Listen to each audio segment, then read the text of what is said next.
Hello everybody and welcome back to my YouTube channel. Someone told me if I reacted to this episode, I would find out what happened to Mrs. Kindly. Now, to the person who wants me to react to Mayhem something and a video about Edward, please guys, send me the title of those video requests in the comments and I will react to them as soon as I can. I promise you. That is a promise. Now, without further ado, let's get started with Thomas and Friends, Farewell, Old Friend. A lonely little cottage near the top station of Thomas's branch line.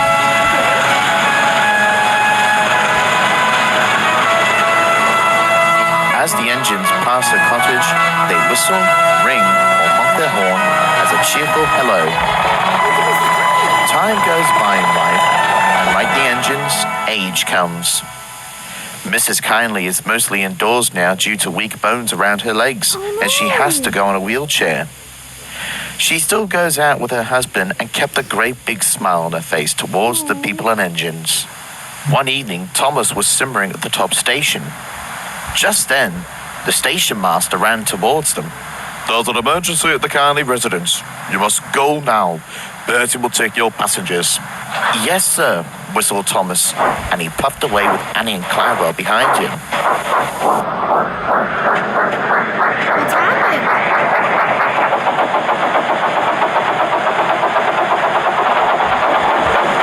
When they reached the cottage, Mr. Kindly was weighing them down. "My wife, she's fallen over while trying to get up the stairs. She damaged her hip badly. I need help to bring her into your coaches. An ambulance is waiting, but it's too far for Wellsworth for us." Okay, replied Thomas nervously, as his crew ran in to help. Oh, Mrs. Kindly. I hope she'll be okay. There was no time to run round the train, so Thomas pushed his train backwards until he reached Edward Station. Oh, Mrs. Kindly. Stanley and Edward were surprised to see him.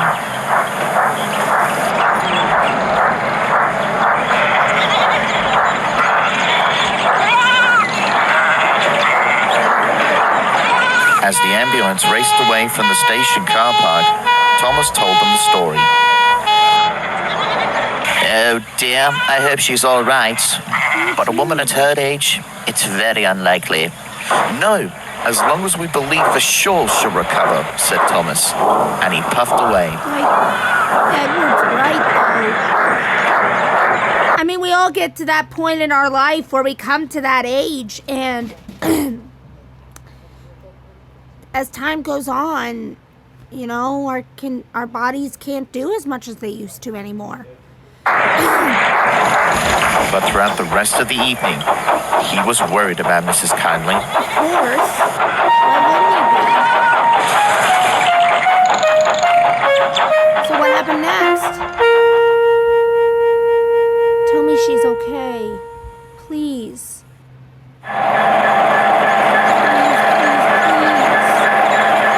The next morning, the Fat Controller called his engines to Tidmouth for news. "It's with deep regret that I must inform you that our dear friend Mrs. Kindly has passed away last night at Wellsworth Hospital.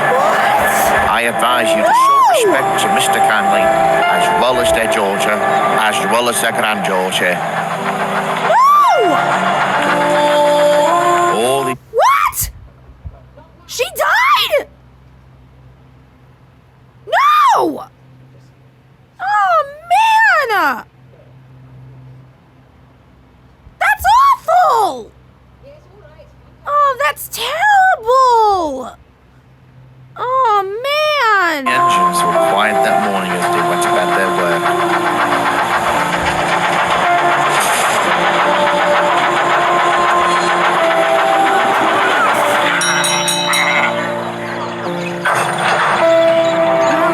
Toby, Thomas, and Percy were close with her. I think Thomas was the closest to Mrs. Kindly. So how's he doing?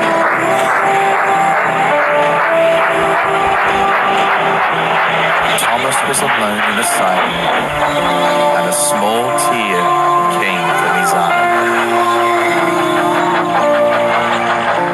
Later that day at the top station, Percy and Toby were reminiscing about the Kindleys. I remember that Christmas party we had at our honor 62 years ago, a year after saving Thomas from a landslide back in Christmas 1951.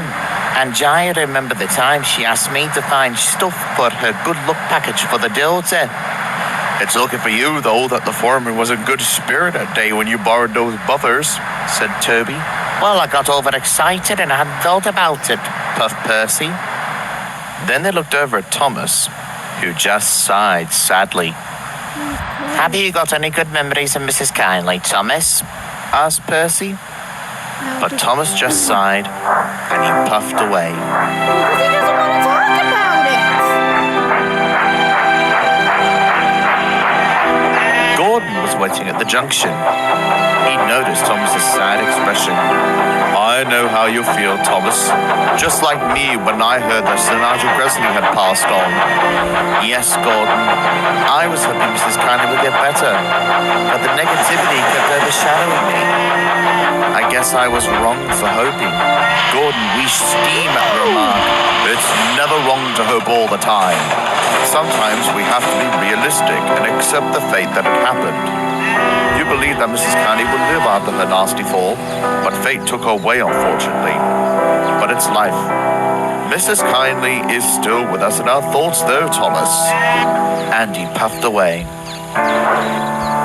It's these rare moments with Gordon that I like about the relationship with Thomas and Gordon. These rare moments that Gordon helps Thomas. I find that very, very sweet. I like it. It's just, yeah, it's just very sweet. I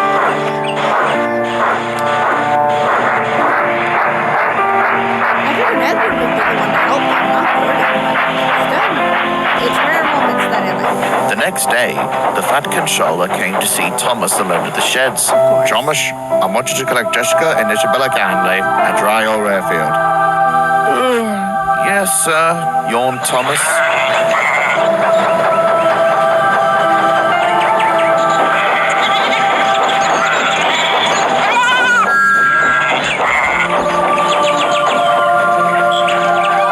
As he arrived at the station, he saw Isabella and her daughter looking down about their mothers and grandmothers passing. I'm sorry for your loss. I was hoping that she'll live as well, but fate has a way realistically, and I almost gave up hope. But Gordon told me never to give up hope, but always look things realistically. She might be having a chat with a thin clergyman, as she's in a better place now.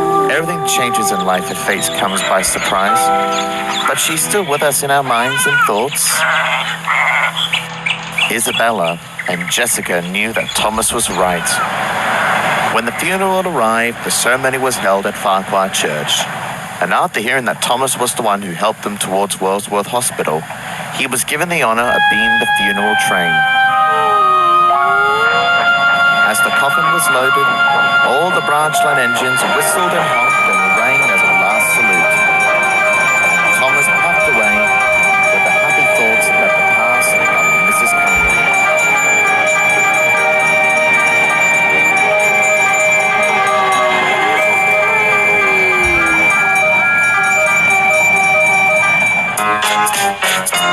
That was a sad episode, but I'm glad I watched it. Honestly, it just reminds us that, yeah, our loved ones will one day pass on, but they'll always be with us in our thoughts and in our memories and in our hearts. Thank you for watching, guys. This is KBear101 signing out. Adios, everybody.